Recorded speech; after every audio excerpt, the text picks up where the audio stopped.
நாமத்தினாலே இந்த சபை ஆராதனைக்கு வந்திருக்கிற உங்களுக்கு என்னுடைய அன்பின் வாழ்த்துக்கள். கர்த்தர் நம்முடைய வாழ்விலே நல்லவராகவே இருக்கிறார். அவர் நன்மை செய்கிறவராகவே இருக்கிறார். கர்த்தரை நம்புகிறவன் செழிப்பான். கர்த்தரை நம்புகிறவன் உயர்ந்த அடைக்கலத்திலே வைக்கப்படுவான். Praise the Lord. நாம் தொடர்ச்சியாக மகிழ்ச்சி, ஐஸ்வர்யம், சுகம், ஹாப்பி, வெல்த் அண்ட் ஹெல்த், பிரைஸ்லா தியானித்து கொண்டிருக்கிறோம். பிரைஸ்லா பைபிள் ஸ்டடியில் தைரியம், வெற்றி, அதிகாரம். நம்முடைய வாழ்க்கையில் தேவன் ஒரு காரியத்தை செய்ய விரும்புகிறார். அது எப்படி செய்வார் என்றால் நம்முடைய மனதை மாற்றி தான் செய்ய முடியும். பிரைஸ்லா மகிழ்ச்சிக்கு எதிராக இருக்கிற கவலை, சோர்வு, பாரம் அதெல்லாம் நீங்கள் விட வேணும். பிரைஸ்லா வெல்த்து, ஐஸ்வர்யத்துக்கு எதிராக இருக்கிற கடன், பற்றாக்குறைகள், குறைவுகள் இதெல்லாம் உங்கள் மனதை விட்டு நீங்கள் என்ன செய்யணும்? நீங்கள் எடுத்து போடணும்.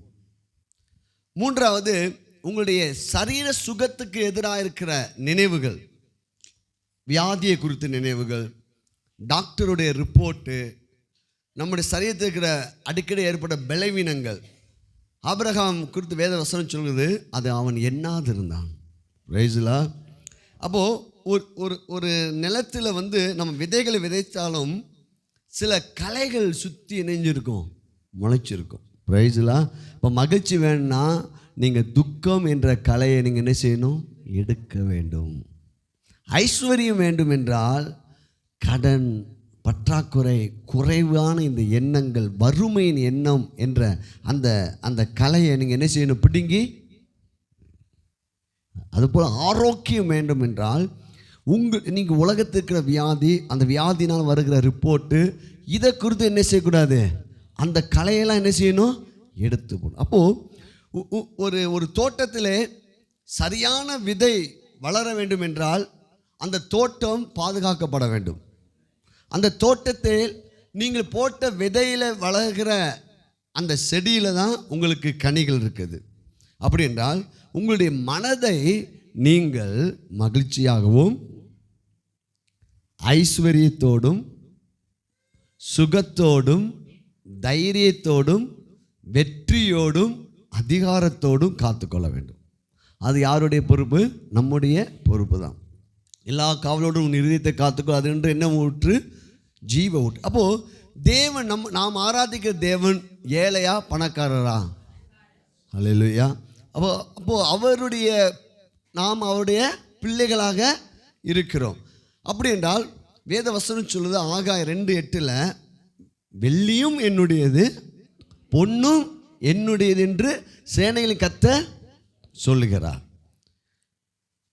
சங்கீத புஸ்தகம் 50வது சங்கீதத்திலையும் 1 கொரிந்தியர் 10வது அதிகாரத்திலும் சொல்லப்பட்டிருக்குது, பூமியும் அது நிறைவும் கர்த்தருடையவைகளே.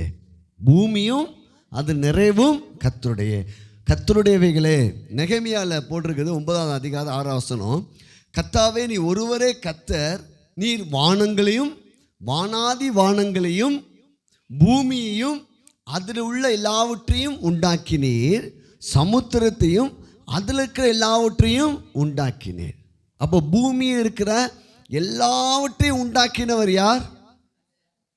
கர்த்தர். அவருக்கு நமக்கு என்ன உறவு? அல்லேலூயா. சமுத்திரத்தில் இருக்கிற எல்லாவற்றையும் உண்டாக்கினவர் யார்? கர்த்தர்.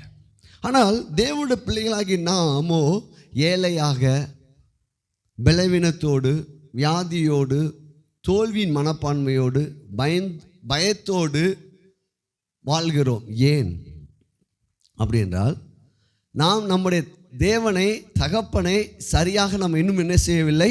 புரிந்து கொள்ளவில்லை. இளையகுமாரன் அவங்க அப்பாவை விட்டு தூரம் போனபடினால தான் அவன் ஐஸ்வர்யத்தை அனுபவிக்க முடியல.